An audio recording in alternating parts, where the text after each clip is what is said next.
Has this ever happened to you? You get an email that pushes your buttons, and before you know it, your pulse is racing and your jaw is tense. Or maybe it's a comment in a work meeting or a simple discussion at home. You feel yourself snap, how you lose your cool. We feel like external circumstances have a remote control for our inner peace, and that there's nothing we can do to stop it. But what if you could have a protocol to prevent it? Buddhist wisdom offers us just that, practical training to develop low reactivity and stay calm in difficult moments. That's why, in today's video, we're going to explore a step-by-step protocol designed to help you navigate difficult situations without losing your center. At the end, we'll do a short guided practice so you can put what you've learned into action and start improving the control over your mind. If you want, you can save this video to come back to it later. Don't forget to like and subscribe to the channel to continue walking this path of learning and growth together. Let's begin.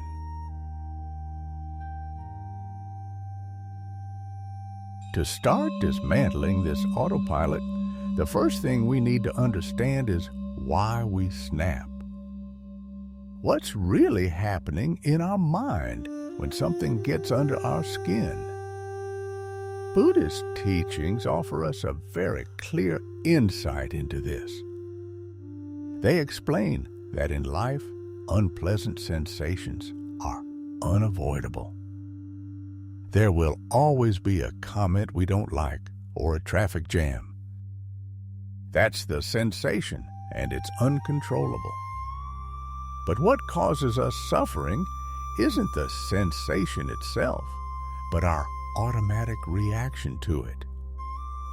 That reaction of anger, anxiety, or complaint is a mental habit we've trained for years. The good news is that if it's a habit, it can be retrained. The goal of this path isn't to build a wall so that nothing affects us, but to learn to cut the chain between the sensation and the reaction. And the first step to cutting that chain is, paradoxically, the simplest one, using an anchor. 1. The anchor of the breath. The first step and the practical pillar of the entire protocol is the anchor of the breath. It's the most important tool we have to regain control in the midst of chaos. When we feel that spark of reactivity, the mind speeds up and drags the body along with it. The heart beats faster, the breath shortens, and the whole system goes into fight or flight mode. Here, Buddhist teachings are incredibly practical. They tell us that breathing isn't just air coming in and out, but the direct bridge between the mind and the body. To put it another way, if the mind is capable of agitating the body also has the power to calm the mind. The breath is the switch that allows us to send a message of calm to the brain. The key instruction here isn't just to observe the breath, but to actively use it to calm the body. Let's put this into practice.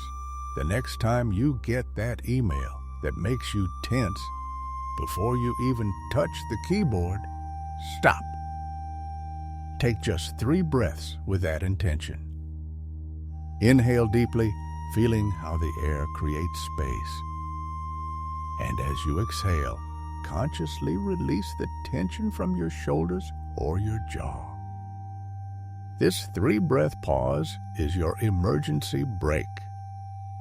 It doesn't solve the external problem, but it gives the power back to you. you create a small space of clarity.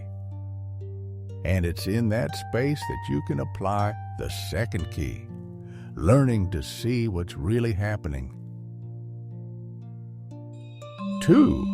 Learn to see the physical sensation. Once we've used the breath to create a small pause, it's time to tackle the next step. When we say see, we don't mean thinking about the problem, but detecting the physical sensation of pressure in the body.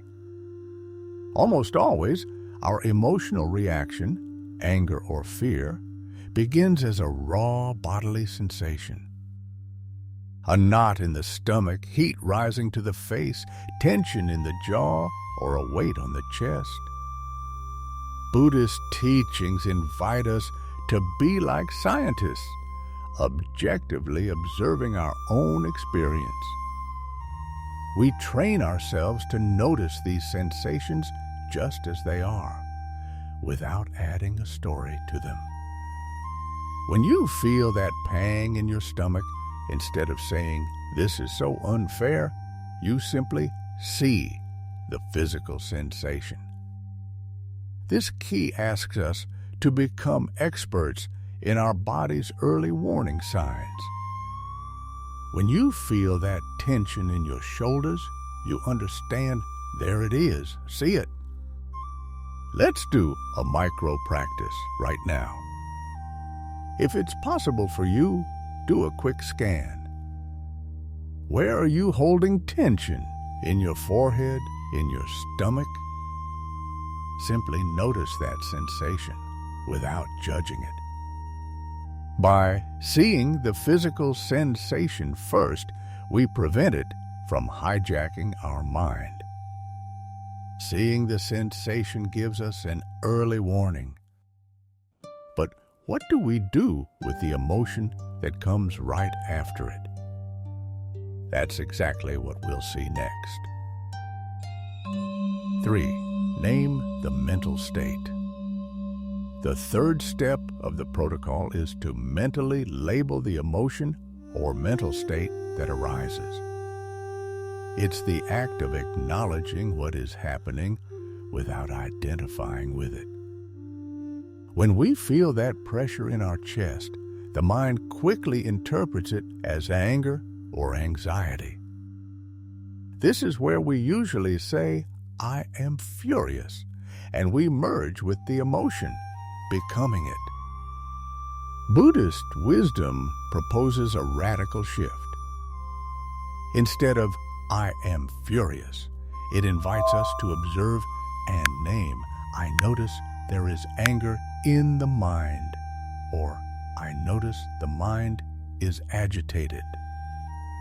The ancient teachings are very specific. They encourage us to understand the mind affected by hatred as a mind affected by hatred. This simple act of naming creates a healthy distance.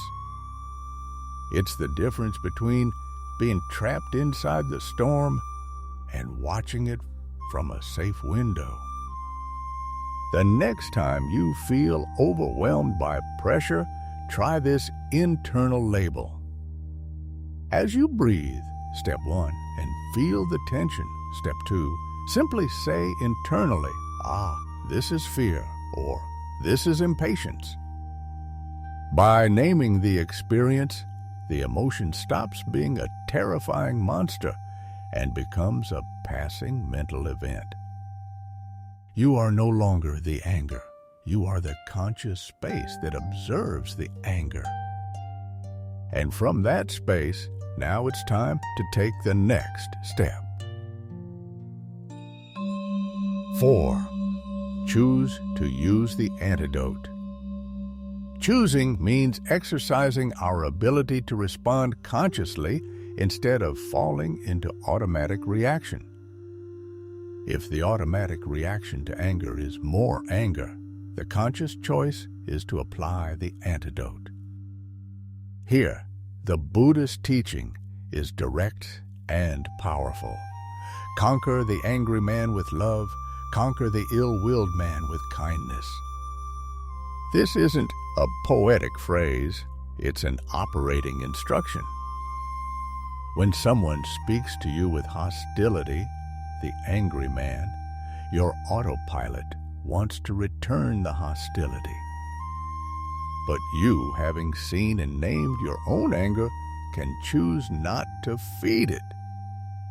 You consciously choose non-anger, patience, or even compassion. The practice here is an internal choice. In that moment of pressure, you ask yourself, am I going to add fuel to this fire, or am I going to choose calm? I choose not to let this destroy my peace. But let's be honest, choosing love in the midst of anger is very difficult, especially if we haven't trained beforehand. But don't worry, that's exactly what we'll see next. 5. Cultivate the antidote. We can't expect to be patient in the middle of a crisis if we spend the rest of the day cultivating impatience and judgment. Buddhist wisdom offers us a proactive practice called metta, or loving kindness. It's an active intention to wish well-being for others and for ourselves. The teachings give us an incredibly powerful image to understand this attitude. They invite us to cultivate a heart like that of a mother who protects her only child at the cost of her own life. Imagine that tenderness and unconditional protection. That is the mental state we can train every day for 5 minutes in the morning. By actively cultivating kindness, we are preparing the ground. We are filling our mental toolkit with the antidote so that when the pressure arrives, we can use it. 6. Be like the earth. This is one of the most profound visualizations Buddhism offers us for training in low reactivity. It invites us to change our self-image.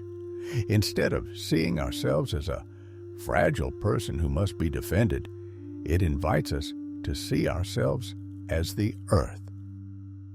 Think about the earth. We throw trash on it. We spit on it. We pour horrible things on it. The earth simply receives it all without reacting, without getting angry. It is vast, deep, and imperturbable. Our mind can be like that. When someone throws a hurtful comment at you, you can visualize your mind as that vast space. The comment is like a bit of dirt thrown on the earth. It cannot harm the vastness of the planet. This is a practice of perspective. Are you the small wave tossed by the wind, or are you the deep ocean that remains calm? Training yourself to be like the earth gives you a stability that hurtful words cannot touch. Now that we have the complete map, let's put it into practice in an orderly way. This is the way to internalize the protocol and to start building that calm muscle we've talked about. This training will help you improve your mind's control when pressure arises. If it's possible and you feel comfortable, you can close your eyes for a moment. Or, if you prefer, simply lower your gaze and soften your focus. Take a deep breath and, as you exhale, feel your body settle. First, we apply step 1, the anchor.